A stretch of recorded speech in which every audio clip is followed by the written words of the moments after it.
My name is Ryan Boy. Oh, Dr. Ryan Boyland, I guess. Ryan Boy. I don't know. This is still new to me. Ryan Boyland. To start, congratulations on graduating. Can you tell me about your college experience? You mean like med school experience? Yeah, I saw that when I was researching you. I saw that you went to Harvard for undergrad and then Nebraska for med school. I mean, both those things are huge. How did it feel, going through that? Absolutely. I would say that at least undergrad was a lot of new and interesting experiences. A lot of people from a lot of different backgrounds from all around the country, all around the world, all coming together in kind of this big melting pot. So it was really great to meet a lot of different, uh, just a lot of different people, and kind of get to know a lot of different perspectives, like kids who were like the children of like hedge fund managers or like CEOs of Fortune 500 companies or senators or et cetera, et cetera. Um, and then a lot of people with maybe backgrounds which were like a little bit closer to mine, like public school my whole life. Um, there were a few military kids there too. Like my dad's retired Air Force, so I bounced around a lot growing up. Lots of different people from a lot of different backgrounds, and then everywhere in between, and then everywhere kind of like outside those boundaries as well. And then med school is a lot more familiar, just because coming back to Omaha, a lot of the folks who go to UNMC are from Nebraska. It was interesting at first because I had taken 2 years between undergrad and med school to do some other things on the side, and a lot of people had come straight from undergrad, and so they had seen each other like back in May at graduation, and so they were already friends. They already knew like their social groups, and so it was interesting to watch all that. What inspired you to become a doctor?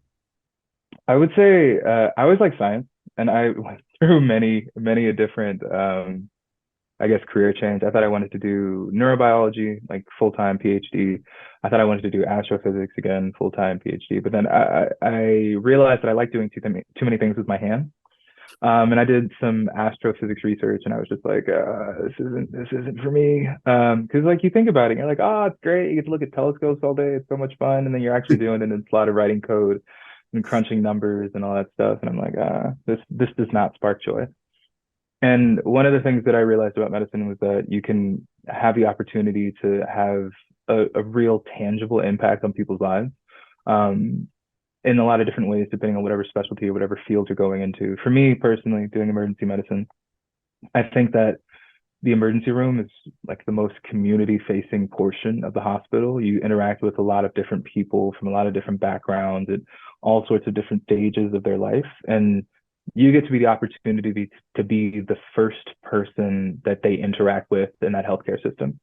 And so with a lot of people, specifically a lot of people with either a lot of comorbidities, like maybe they have a lot of chronic conditions like asthma, or they have chronic pain, or they get chronic migraine, stuff like that. They oftentimes have a lot of trauma, honestly, associated with going to the hospital, and recognizing that as one of the first providers that they see, um, I have the opportunity to kind of like change the trajectory of their visit. I might be able to connect them with resources that they need to get in touch with, I don't know, a homeless shelter in the city. And maybe they're like the unhoused population in Omaha, like oftentimes you might see them in the summer or winter with like heat related illness or cold related illness. And so being able to get them out of those extreme temperatures, and at the same time,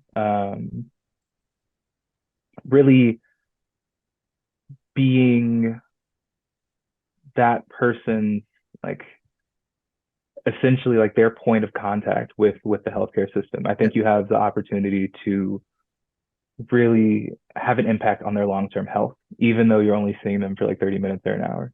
And I realized that I did not, I think one of the things that people say about primary care providers, like family medicine or internal medicine, is that um, when, if you have, they essentially make the role of the emergency medicine doc obsolete in a lot of ways. Obviously, emergency medicine absolutely necessary for like Yeah. traumas, for a lot of acute stuff, for like critical care. But a lot of people who come to the emergency department are people who have had like an issue that's been like festering for months, if not years, and like they haven't seen a doctor since they've come out of the womb. And so those folks have that role. And part of the role of the emergency medicine doctor is like to help get those people to those other folks to help with those chronic conditions. If that answers the question, I kind of went on a couple tangents. No, that was good. You went on a tangent because that a lot of people who are going to the hospital or doctor, there is that fear that comes in Mm-hmm. there. So for you, how important is it to, help their physical and mental well-being? Mm-hmm. And I think I feel like I'm still a little bit like bright-eyed and bushy-tailed in that sense, like still new to the field where I feel like I can still take that time to like ask maybe a social worker, maybe like a hospital administrator, hey, what are the necessary resources I need to be able to like get this person to a methadone clinic, for example, if there's someone who's struggling with like chronic opioid use, or like, oh, what are a list of the homeless shelters or women's shelters in the area? And there are a lot of good programs at a lot of different hospitals to connect people with those kind of resources. And bringing it back to what I said initially, where like the emergency department was the most like community facing portion of the hospital, I think ultimately a lot of people go into medicine because they want to help people. And I found that the emergency department was the way that I felt I could use my skills best to help people in that sense. You said earlier that you're a part of a military family. How has being, a military kid shape you? I think, well, the answer that I normally give people is it makes it a lot easier to make friends or like to go to new places and not be like worried about like venturing away from home. Right. Um, like I'm going to be pursuing my emergency medicine residency in Denver. Um, and so some people have asked like, oh, is it uh scary to be like in a new place like that? And it's like not really because I'm used to being in new places. And also at the same time, I feel like a lot of people, if you're not used to making new friends or meeting new people, then sometimes it can be a little bit touch and go getting yourself out of your comfort zone to like introduce yourself to new folks. And I don't really have that issue as much. It doesn't make me uncomfortable. I might not always do it, but it's not because it makes me uncomfortable. It's mostly because I'm just a tired old man. Yeah, with the next step in your career path, with talking to people, and like you said, there's going to be some fear and some situations. Mhm. But do you have a plan on how you're going to help your own mental health during this? Yeah, one of emergency medicine is one of the specialties with a higher rate of burnout. I don't think it's the highest. I can't remember what the most recent data said, but oftentimes you hear about emergency medicine docs leaving the specialty or going towards a reduction in shifts a little bit earlier in their career than maybe some of their colleagues. Um, some advice that I got from an attending I worked with a couple years ago was that a lot of the people who last a longer time in medicine, who are able to sustain themselves in medicine, also have things that they do outside of medicine. And so the hospital is um, oftentimes a very stressful environment. You get a lot of wins, you get a lot of people you bring back, but you also get a lot of losses and a lot of people you lose. And so recognizing that fact and recognizing that there needs to be things that you do outside of medicine to kind of keep yourself balanced and kind of remember that you're a human being. Finding those things is really important for folks. And for me, I like music, I like writing, specifically like poetry, maybe a little bit of fiction. And so I continue to do those things during medical school, and I plan on continuing to do those things during residency and beyond. Can you tell me about your poetry?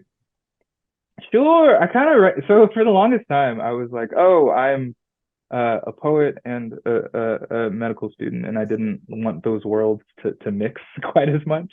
And then I found a group of writers on UNMC's campus who were interested in kind of exploring that aspect of their identities. And I was like, I joined them and like started writing with them, the weekly Friday writing groups led by students. And then Dr. Budshaw, he's a physician, I guess a professor emeritus. I don't know if that's like a formal title. He used to be a professor. He is no longer a professor. I don't know if he needs like to earn the title of professor emeritus or someone awards it to him or something, whatever. But I would write with them. And so it ended up like kind of finding a community on campus that way. And then um, I believe some of my writing friends outside of med school they started learning about like, oh, me being in med school. And so like neither group kind of really knew about the other group, at least initially. And then from there, it's the word started spreading a little bit. And then I was able to do, there's a project that I was working on during medical school. It was like a class quote book and reflection book. And so news got out about that. I was able to do a couple talks about those, talk to some people about that. And really at the core of that, the idea behind it was kind of, as I mentioned before, burnout and physicians feeling isolated. And I really wanted to, on the one hand, collect the stories and thoughts, feelings, emotions of my classmates. On the other hand, just kind of record some of the cool, interesting things that they said. And so I compiled all that, put it in a quote book. Now it's currently sitting on my hard drive.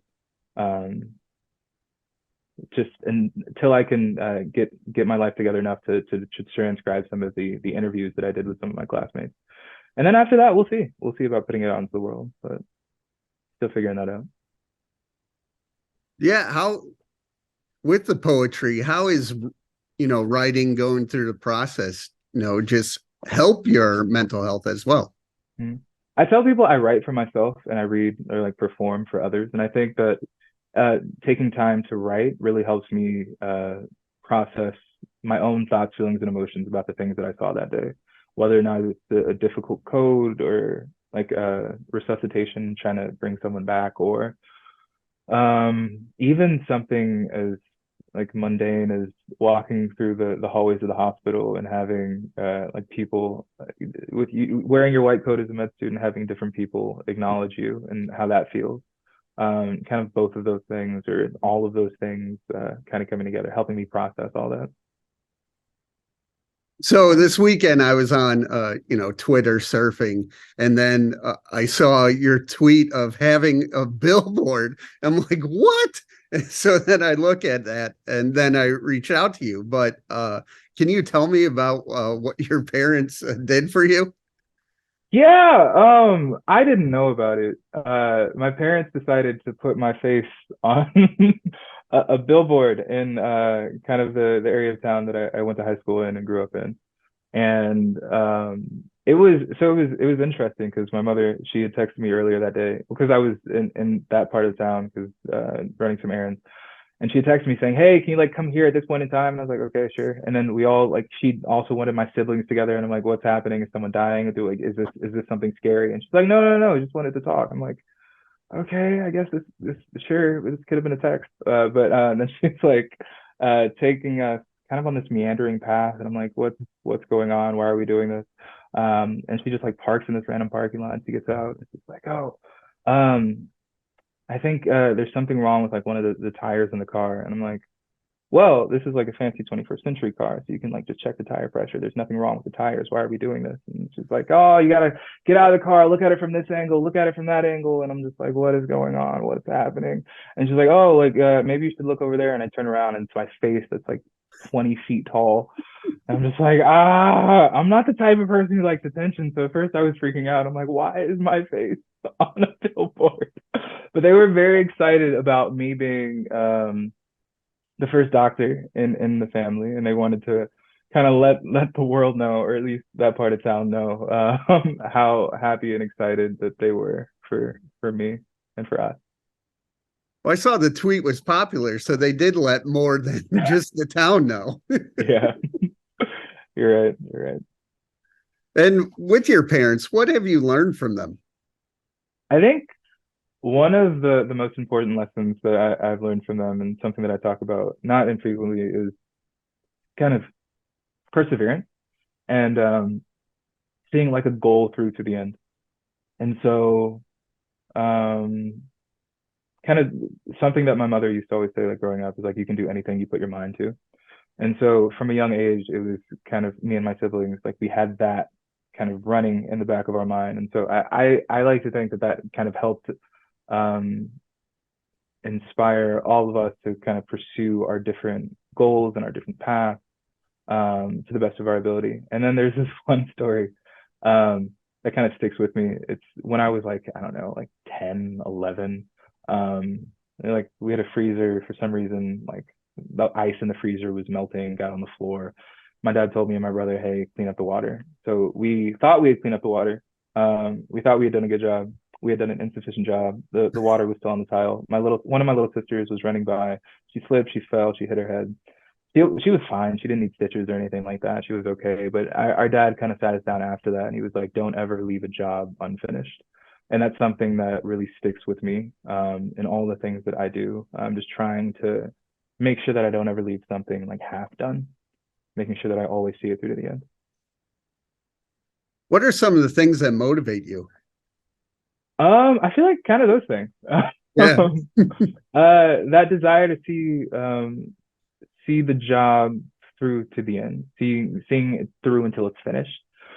Um, I think personally, in the past, I think a lot of people with type A personalities, a lot of people who end up in med school, kind of type A personalities, oftentimes are motivated by specific goals, like achieving a certain like status or getting a certain job in a certain place. And I think as I've gotten old, in my old age, I have a gray hair now, so like I can say that.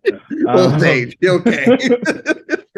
In my old age, I think I've the goals are a little bit more abstract. And now I think the biggest thing that motivates me is wanting to leave a lasting and positive impact on the world around me and on the people around me. And so for me, that means uh, within the hospital, being the type of doctor that people want to work with, that people want to be cared by whom people want to be cared for. I don't know, grammar's hard. Um, and the kind of doctor that people want to have their family members cared for by. Um, and so I think those are kind of the things that motivate me within the hospital. And then outside the hospital, just being like a good friend, a good brother, a good son, um, and being the kind of person that people can look to in those times of crisis. Yeah. What advice would you give any young people who want to follow your footsteps? Oh, I don't know if you want to follow in my footsteps. I guess I don't know. I feel like they're easier paths. Um, but I don't know. I think the biggest thing, I feel like you should, early on, I think you should say yes to a lot of things. A lot of the really cool opportunities I've had were just because I said yes. There's a hyperbarics rotation at UNMC because they have a hyperbaric oxygen therapy center there.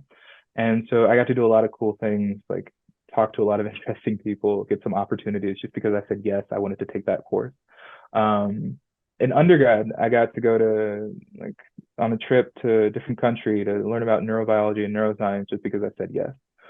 So early on, say yes to a lot of things because it can like put you in front of a lot of really cool and interesting people. And then as you get older, something that I've recognized is that your time becomes more and more valuable. And so after you start learning how to say yes to things and getting all those opportunities and meeting those new and interesting people, I think you should start learning how to say no and start learning how to like be selective with your time because then you can start really pouring into the things are that are more core to your being and that you really care about and that you want to think about maybe like 10, 20, 30 years from now. That's what I got.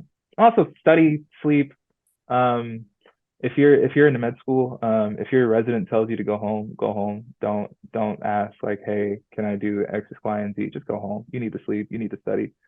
Um, but yeah, that's all I got. As you are just starting your career, but where do you want to see yourself in the next like 3 to 5 years? 3 to 5 years. That's so short. So I mean, yes, considering med school and undergrad, yes. I would say so. I finished residency in 4 years. And after that, I really want to find a job, probably maybe in an academic institution. Maybe I'll be doing a fellowship. I'm not really sure. One of the things that I really enjoy is like pouring back into kind of the lives of younger students or people who are earlier on in their path. And so if I can work at a place that's also working with learners, that'd be great. So whether that's medical students, whether that's like residents, whether that's even like high school students or college students, I'd definitely be more than happy to help out. There's uh gosh. Um there's a quote, I'm blanking on the exact thing, so I'm not gonna butcher it, but basically emphasizing the value of like as we are moving forward to also reach back and continue to bring folks along with us. Um and I think that's something that I want to continue to do moving forward. So hopefully in 3 to 5 years I'll be doing something somewhere in those lines.